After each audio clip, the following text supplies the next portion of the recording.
दीदी किसान, बदलते भारत की शान।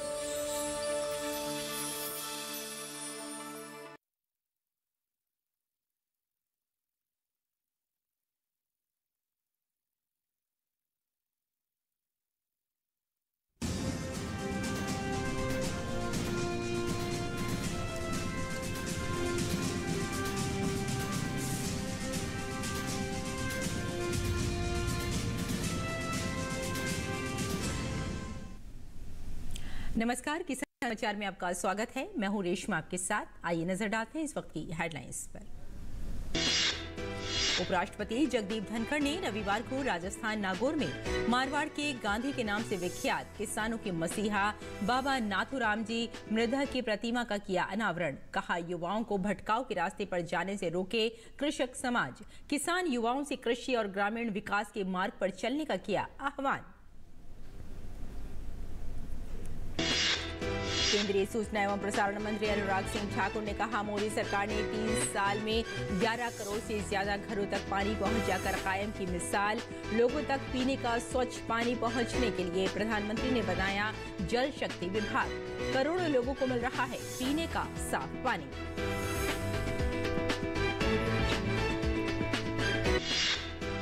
केंद्रीय कृषि राज्य मंत्री कैलाश चौधरी ने रविवार को श्री अन्न महोत्सव में लिया हिस्सा।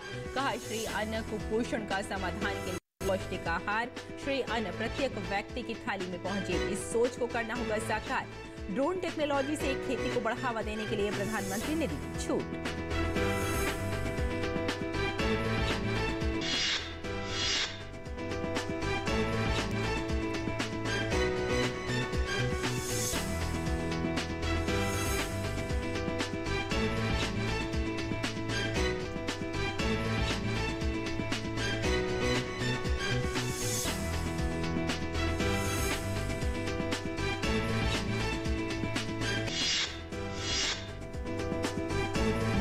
मंत्री शिवराज सिंह चौहान ने मध्य प्रदेश सागर से किया कृषक ब्याज माफी योजना का शुभारंभ। कहा, किसी किसान को डिफॉल्टर नहीं रहने देंगे। हर किसान को मिलेगा 0% ब्याज पर फसल ऋण। प्रधानमंत्री मोदी के नेतृत्व में पूरे देश में हो रहा है किसान कल्याण का काम।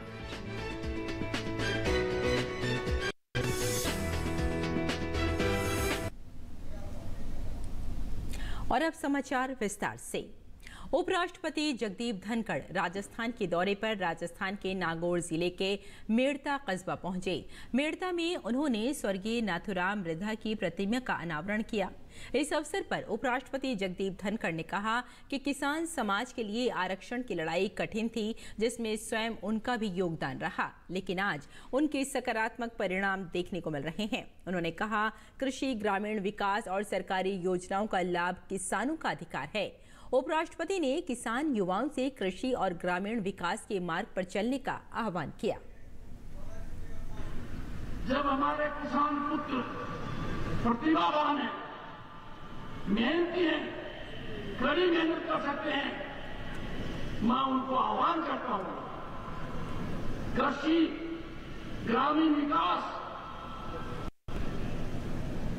और सरकारी योजनाओं में भागीदारी हमारा अधिकार है। जब आरक्षण की लड़ाई लड़ी गई थी किसान समुदाय के लिए, किसान जातियों के लिए, वो लड़ाई आसान नहीं थी। पर जो 20 साल पहले हुआ उसका नतीजा आज जमीन पर देखने को मिल रहा है। उसका नतीजा जबरदस्त रूप से देखने को मिल रहा है।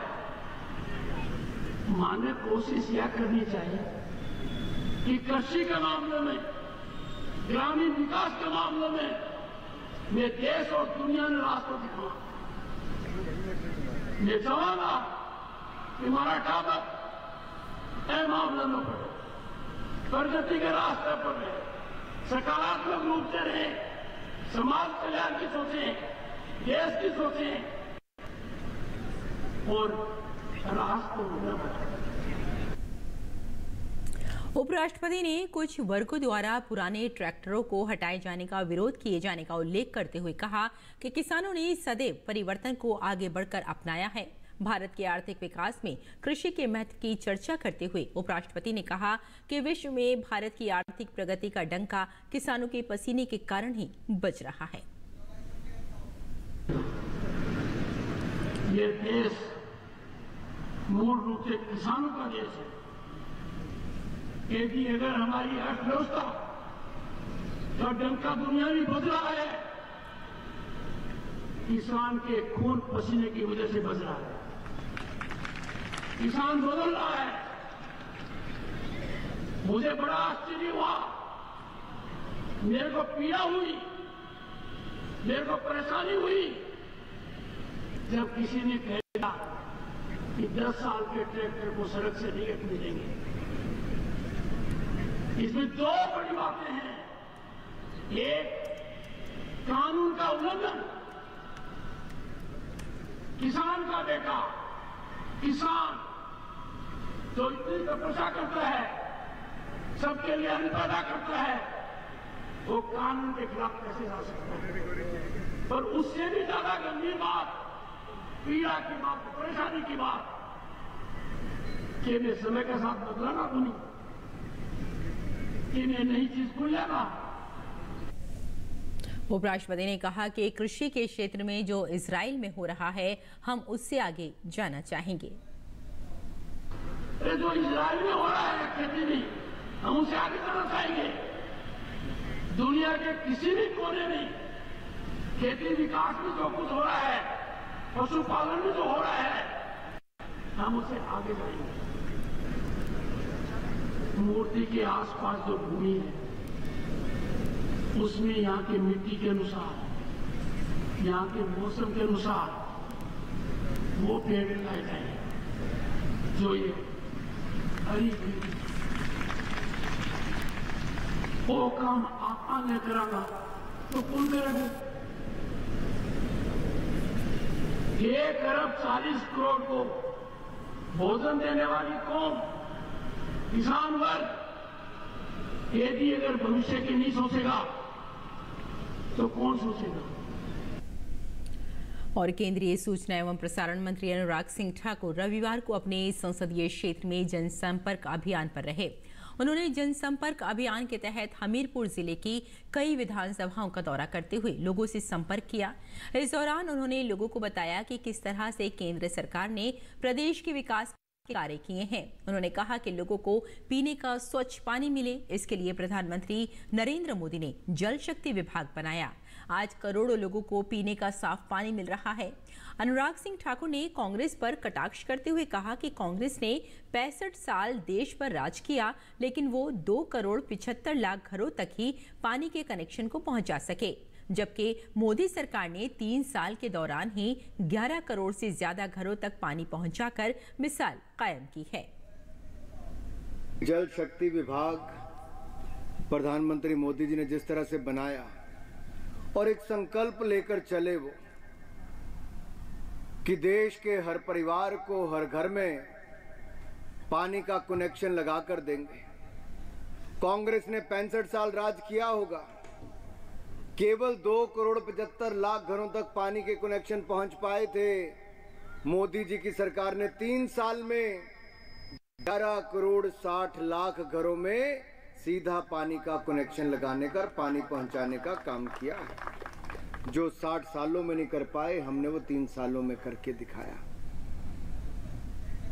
केंद्रीय कृषि राज्य मंत्री कैलाश चौधरी रविवार को 4 दिवसीय श्री अन्न महोत्सव के दूसरे दिन शामिल हुए। उन्होंने कहा कि प्रत्येक व्यक्ति की थाली में श्री अन्न पहुंचे, इस सोच को साकार करने के लिए प्रधानमंत्री नरेंद्र मोदी के विशेष प्रयासों से अंतर्राष्ट्रीय मिलेट्स वर्ष मनाया जा रहा है। श्री अन्न को मोटा अनाज कहकर उपहास उड़ाया गया। ये अन्न व्यक्ति को स्वस्थ करने के साथ किसानों और युवाओं को रोजगार देकर जीवन में खुशहाली लाएगा। कैलाश चौधरी ने कहा कि श्री अन्न कुपोषण का समाधान के लिए पौष्टिक आहार है। आने वाले समय में हर व्यक्ति का स्वास्थ्य बेहतर होगा और किसानों को लाभ मिलेगा। मिलेट्स का विश्व में सबसे ज्यादा उत्पादन भारत में होता है। मिलेट्स अनाज से कई प्रकार की वस्तुएं बनाई जा रही हैं। 5000 स्टार्टअप में 2000 श्री अन्न के उत्पाद बनाए जा रहे हैं। केंद्रीय कृषि राज्य मंत्री ने कहा कि प्रधानमंत्री प्राकृतिक खेती को बढ़ावा देने के पक्षधर हैं।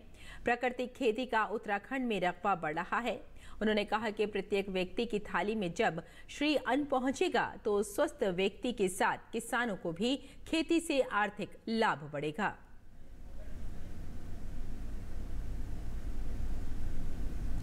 मध्य प्रदेश के मुख्यमंत्री शिवराज सिंह चौहान ने रविवार को सागर में मुख्यमंत्री कृषक ब्याज माफी योजना 2023 के शुभारंभ कार्यक्रम को संबोधित किया। चौहान ने कहा कि प्रधानमंत्री के नेतृत्व में पूरे देश में किसान कल्याण के कार्य हो रहे हैं। पुरानी सरकार ने कर्ज माफी के नाम पर किसानों को ठगा और उन्हें डिफॉल्टर बना दिया। मुख्यमंत्री ने कहा कि अब सभी प्राथमिक सहकारी समितियों में उन सबके नाम की सूची प्रकाशित की गई है जो ब्याज की राशि न भर पाने के कारण डिफॉल्ट हो गए हैं। किसान अपनी सोसाइटी में जाएं, सूची देखें और निःशुल्क आवेदन भरें। वे आवेदन की पावती भी प्राप्त करें। ऐसे सभी किसानों के ब्याज की राशि सरकार भरेगी और इसी के साथ डिफॉल्टर किसानों को भी 0% ब्याज पर अगली फसल के लिए फसल ऋण मिलना प्रारंभ हो जाएगा। के उद्देश्य से सोसाइटी ने, समिति ने नाम प्रकाशित कर दिए हैं कि फलाने किसान का इतना ब्याज बकाया है। तो उस समिति ने जो लाभार्थियों की सूची जारी की है उसको आप देख लें। आप आवेदन निःशुल्क प्राप्त करें। सही जानकारी अभी जैसे मैंने भरी आपके सामने भरकर समिति में आवेदन जमा कर दें और आवेदन की पावती जरूर ले लें। अपने आसपास के भी जो किसान भाई बहन हैं जिनको इस योजना की जानकारी ना हो, आप उनको भी कहें कि वो भी आके सोसाइटी में अपने ये आवेदन भर। मुख्यमंत्री ने कहा कि सरकार ने विभिन्न योजनाओं में गत 3 वर्ष में 2,31,322 करोड़ रुपए की राशि किसानों के खातों में डाली है। प्रधानमंत्री किसान सम्मान निधि जो 6,000 रुपया मिलती है उसमें मुख्यमंत्री किसान कल्याण योजना के 4 और हजार मिला के हमने तय किया हर साल 10,000 रुपया किसान के खाते में डालेंगे। पुरानी सरकार ने कांग्रेस की फसल जो हमारी ये प्रधानमंत्री किसान सम्मान निधि योजना थी, इसके नाम ही नहीं भेजे केंद्र सरकार, तो जनता को लाभ ही नहीं मिला। लेकिन हमने लगभग 15,541 करोड़ रुपया प्रधानमंत्री किसान सम्मान निधि के किसानों के खाते में डाले। 7,963 करोड़ रुपया मुख्यमंत्री किसान कल्याण योजना के अंतर्गत 82 लाख किसानों के खाते में डाले। फसल के नुकसान पर राहत की राशि 4,000 करोड़ रुपया थी। उद्यान की फसलों के बीमा की राशि 194 करोड़ 12,000 रुपया दी।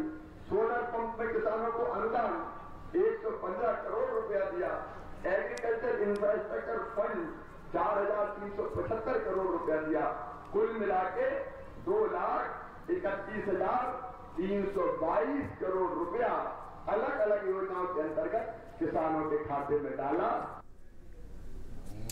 किसानों को अब कृषि संबंधी जानकारियां सामुदायिक रेडियो के माध्यम से प्राप्त होंगी। किसानों को कृषि संबंधी सूचनाओं और नई तकनीकों से अवगत करवाने के लिए कृषि विश्वविद्यालय पालमपुर शीघ्र ही सामुदायिक रेडियो स्टेशन आरंभ करेगा।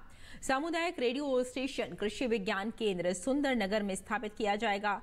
लगभग 1 दशक पहले कृषि विश्वविद्यालय द्वारा कम्युनिटी रेडियो स्टेशन आरंभ करने की प्रस्तावना तैयार की थी तथा इस रेडियो स्टेशन को कृषि विश्वविद्यालय के मुख्य परिसर पालमपुर में स्थापित किए जाने की कवायद आरंभ की गई, लेकिन उस समय कंटोनमेंट एरिया निकट होने के कारण इस संबंध में सूचना एवं प्रसारण मंत्रालय से इसे स्वीकृति प्राप्त नहीं हुई थी, जिसके पश्चात इस रेडियो स्टेशन को अब कृषि विज्ञान केंद्र सुंदरनगर में स्थापित किया जा रहा है।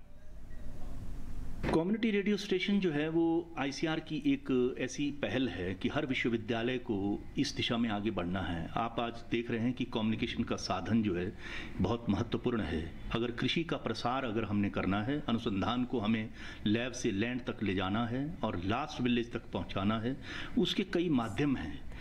कम्युनिटी रेडियो स्टेशन एक माध्यम है।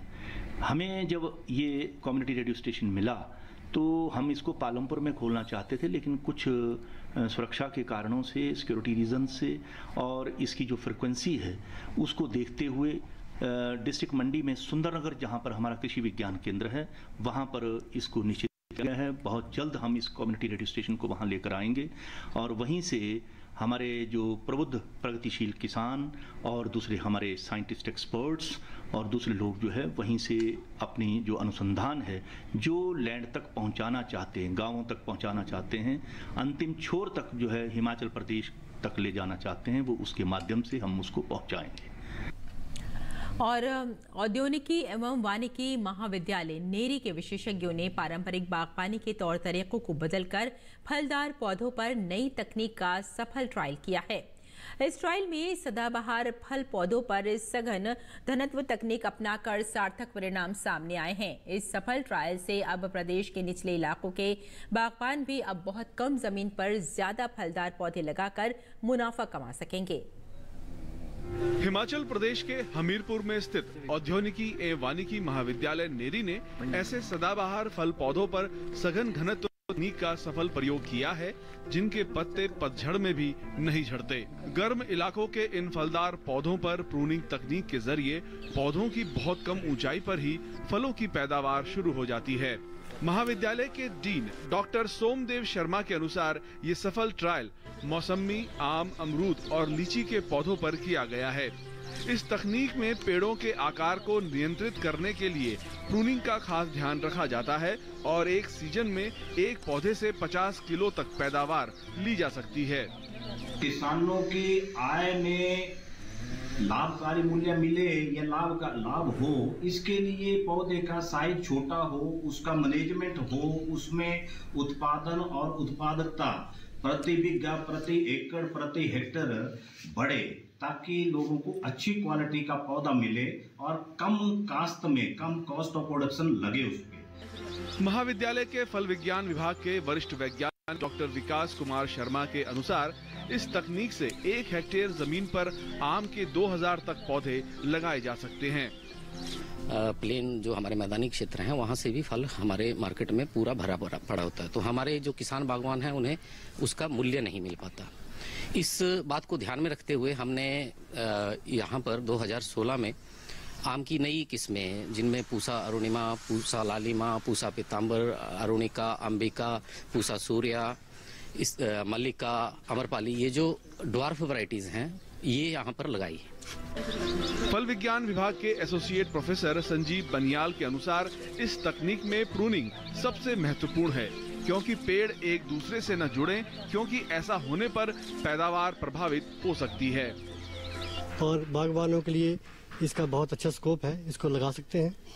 लेकिन जब हम हाई डेंसिटी में पौधे लगाते हैं तो इस बात का खास ध्यान रखना पड़ेगा कि इसमें समय पर काट छांट करना यानी प्रूनिंग और ट्रेनिंग करना आवश्यक है। अगर हम ऐसा नहीं करेंगे तो पेड़ आपस में जुड़ जाएंगे, जिससे फल उत्पादन और उसकी क्वालिटी पे विपरीत प्रभाव पड़ता है। औद्योगिकी एवं वानिकी महाविद्यालय नेरी के फल विज्ञान विभाग के फल शोध केंद्र के विशेषज्ञों ने संस्थान परिसर में इस तकनीक को कई बीघा जमीन पर विभिन्न फलदार पौधों पर सफलतापूर्वक लागू किया है। जीडी न्यूज के लिए हमीरपुर से जसवीर कुमार की रिपोर्ट। 1 जनवरी 2017 को मोदी सरकार द्वारा शुरू की गई प्रधानमंत्री मातृ वंदना योजना ग्रामीण भारत में जच्चा और बच्चा को एक आर्थिक सुरक्षा कवच प्रदान कर रही है। आइए देखते हैं महाराष्ट्र के अहमदनगर की ये ग्राउंड रिपोर्ट।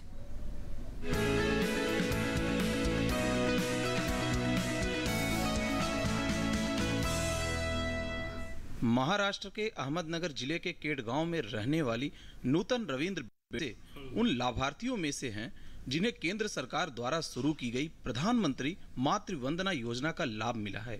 इस योजना के तहत सरकार द्वारा प्रसव के दौरान एवं उसके उपरांत जच्चा और बच्चा दोनों के लिए 3 किस्तों में कुल 5,000 रुपए का अनुदान दिया जाता है। नूतन बताती हैं कि किस तरह आसानी से उन तक यह सरकारी मदद पहुंच गई।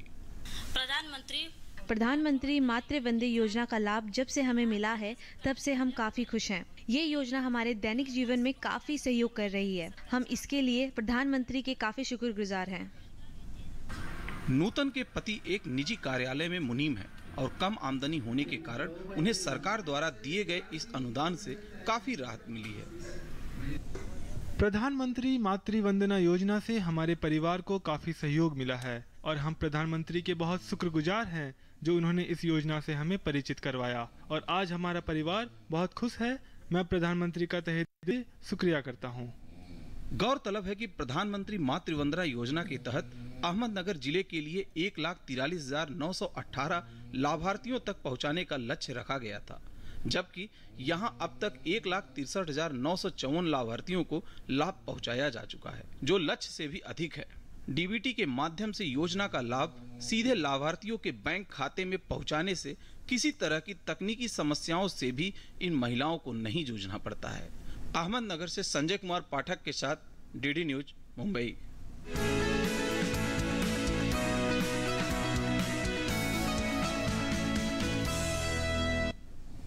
सबके लिए जल हो और स्वच्छ जल हो, इसके लिए सरकार द्वारा कई प्रयास भी किए जा रहे हैं, लेकिन कोई प्रयास तब आंदोलन बन जाता है जब वो प्रयास आम जन द्वारा किए जाएं और फिर तो सफलता निश्चित है। जल संरक्षण की दिशा में क्या कुछ अनूठा हो रहा है पंजाब के ओगा में? इस तरह छप्पड़ व्यवस्था से जल को संरक्षित किया जा रहा है, आइए देखते हैं। देश के अलग अलग क्षेत्रों में धरती के निचले पानी के गिरते स्तर पर नकेल कसने और किसानों की आमदनी में बढ़ोतरी करने के लिए एकीकृत जल प्रबंधन के लिए स्वयंसेवी जत्थेबंदी अभिव्यक्ति फाउंडेशन ने बीड़ा उठाया है। ये अभिव्यक्ति फाउंडेशन के लोगों के अथक प्रयासों का ही नतीजा है कि जिले के 5 गांवों में छप्पड़ों का नवीनीकरण किया जा रहा है। ये एक व्यवस्था है जिसके जरिए गांव का गंदा पानी नालियों में होता हुआ छप्पड़ में एकत्रित होता है।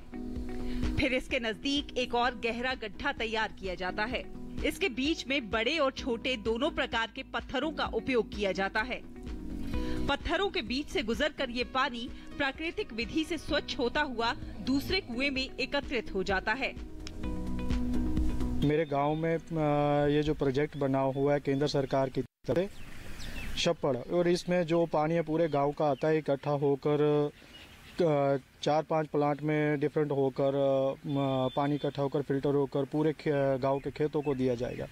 इससे क्या होगा कि हमारे बिजली भी बचेगी और खर्चा भी कम आएगा, और जो हम पेस्टिसाइड डालते हैं उससे भी हमें काफ़ी राहत मिलेगी।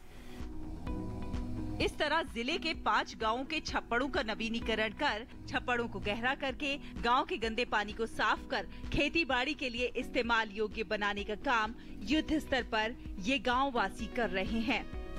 मोगा के गांव धल्ले के धल्ला कला, खोसा पांडो और रत्तिया में काम जारी है, जबकि खोसा रणधीर में पीने लायक शुद्ध पानी उपलब्ध हो गया है। तालाब का नवीनीकरण होने के बाद इसकी स्टोरेज कैपेसिटी पानी की काफ़ी बड़ी है, जिसके कारण बारिश का पानी जो सीवरेज वाटर है और वो बढ़ गया है, और जो गांव के नीचे घर हैं तो उनमें वो पानी वेस्ट पानी जहाँ बारिश का पानी अभी नहीं जाता, तो जिसमें लोगों को भी काफ़ी बेनिफिट मिला है इस चीज़ का।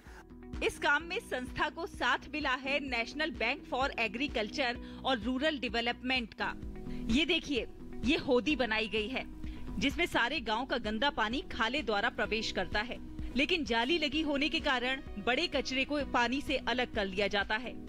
होदी के बाद गंदा पानी 10 फुट गहरे कुएं में ले जाया जाता है, जहां इस पानी में बारीक कचरे के कण ऊपर तैरने लगते हैं। इस कुएं से उतरा पानी 250 फुट लंबे खाले में ले जाया जाता है, और फिर खाले में बड़े गोल पत्थर रखे होने के कारण पानी की रफ्तार धीमी हो जाती है और पानी और ज्यादा शुद्ध हो जाता है। ये पानी 3 टैंकों में प्रवेश करता है, जिसमें पत्थरों और जाली से तैयार नकली बांध से पानी को निकाला जाता है। इसी दौरान खनन की प्रक्रिया भी होती है और पानी और ज्यादा शुद्ध हो जाता है, और फिर इस पानी को एक और टैंक में ले जाया जाता है, जहां घास उगाई जाती है, और घास की जड़ें पानी को कुदरती तौर पर साफ करती हैं, और फिर ये साफ पानी छप्पड़ के पहले हिस्से में जमा हो जाता है। एक निश्चित स्तर पर पहुंचने के उपरांत यही पानी छप्पड़ के दूसरे हिस्से में प्रवेश करता है, और फिर मोटर की सहायता से साफ पानी को खेतों में भेजा जाता है। जरा देखिए किस तरह प्रदूषित और कीचड़ युक्त पानी को शुद्ध करके खेती के लिए उपयोगी बनाया गया है।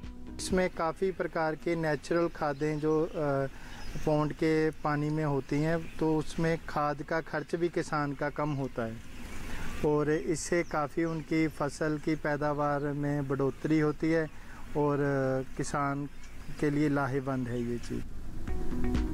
इस प्रयास से एक तरफ जहां साफ पानी खेतों में जाने से किसानों को महंगे डीजल से मोटर चलाने से राहत मिलेगी, तो वहीं खाद युक्त ये पानी फसलों के लिए फायदेमंद होगा और किसानों को धरती के निचले पानी पर निर्भर नहीं रहना पड़ेगा और धरती का निचला पानी आने वाली पीढ़ियों के लिए सुरक्षित रहेगा। गुड न्यूज जज्बा इंडिया के लिए मोगा से उषा कौर जश्न की रिपोर्ट, डीडी न्यूज। और आइए अब कुछ और महत्वपूर्ण खबरों पर नजर डालते हैं। खास खबर में जम्मू कश्मीर के पुलवामा में राष्ट्रीय जांच एजेंसी की टीम छापेमारी कर रही है। एनआईए की टीम से ये छापेमारी आतंकी साजिश मामले में की थी। इससे पहले राष्ट्रीय जांच एजेंसी की टीम ने बारामूला जिले में छापेमारी की थी। कुछ दिन पहले भी एनआईए ने जम्मू कश्मीर में कई जगह छापे मारे थे। महाराष्ट्र में अकोला के बाद अहमदनगर से हिंसा भड़क गई है। अहमदनगर जिले के शेवगांव में रविवार रात एक धार्मिक यात्रा के दौरान 2 गुटों में झड़प हो गई, जिसके बाद हिंसा और जमकर पत्थरबाजी हुई। पुलिस ने 50 लोगों को हिरासत में लिया है। महाराष्ट्र की अकोला शहर में एक सोशल मीडिया पोस्ट को लेकर अब तक 45 लोगों को गिरफ्तार किया गया है। पूरे शहर में इंटरनेट सेवा को निलंबित करने के साथ ही विश्वविद्यालयों की परीक्षाएं भी टाल दी गई हैं। महाराष्ट्र के अकोला में शनिवार को इंस्टाग्राम पोस्ट को लेकर 2 समुदायों में झड़प हो गई थी। केरल पुलिस ने चोरी के संदेह में बिहार के एक 36 वर्षीय एक व्यक्ति की कथित तौर पर पीट कर हत्या किए जाने के सिलसिले में 9 लोगों को गिरफ्तार किया। पुलिस ने कहा कि कोंडोटे के समीप एक मकान के सनशेड से गिरने के बाद स्थानीय लोगों ने 36 वर्षीय राजेश मांझी को पीट कर मार डाला था। तमिलनाडु में जहरीली शराब से 10 लोगों की मौत हो गई है। कई लोगों को अस्पताल में भर्ती कराया गया है। जहरीली शराब मामले में अधिकारियों ने कहा कि बिल्लुपुरम और चेंगलपट्टू जिलों में नकली शराब के सेवन से 3 महिलाओं सहित कम से कम 10 लोगों की मौत हो गई। छत्तीसगढ़ के बलौदा बाजार जिले में सड़क दुर्घटना में एक ही परिवार के 6 लोगों की मौत हो गई। हादसे में 3 लोग घायल भी हुए हैं। पीड़ित एक पारिवारिक कार्यक्रम में शामिल होने के बाद पिकअप से लौट रहे थे जब उनका वाहन एक ट्रक से टकरा गया। और अब आखिर में हेडलाइंस पर एक बार फिर से नजर डालते हैं। उपराष्ट्रपति जगदीप धनखड़ ने रविवार को राजस्थान नागौर में मारवाड़ के गांधी के नाम से विख्यात किसानों के मसीहा बाबा नाथूराम जी मृधा की प्रतिमा का किया अनावरण। कहा, युवाओं को भटकाव के रास्ते पर जाने से रोके कृषक समाज। किसान युवाओं से कृषि और ग्रामीण विकास के मार्ग पर चलने का किया आह्वान। केंद्रीय सूचना एवं प्रसारण मंत्री अनुराग सिंह ठाकुर ने कहा, मोदी सरकार ने 3 साल में 11 करोड़ से ज्यादा घरों तक पानी पहुंचाकर कायम की मिसाल। लोगों तक पीने का स्वच्छ पहुंचाने के लिए प्रधानमंत्री ने बनाया जल शक्ति विभाग। करोड़ों लोगों को मिल रहा है पीने का साफ पानी।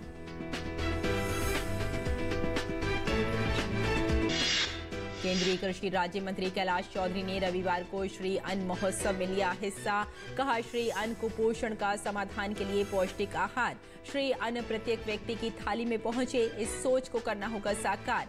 ड्रोन टेक्नोलॉजी से खेतों को बढ़ावा देने के लिए प्रधानमंत्री ने दी छूट।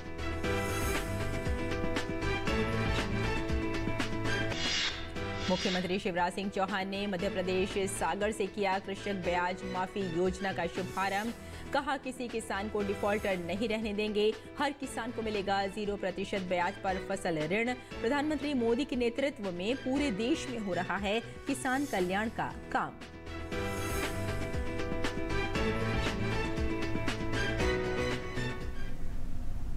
तो किसान समाचार में फिलहाल नहीं, अनुमति दें। नमस्कार।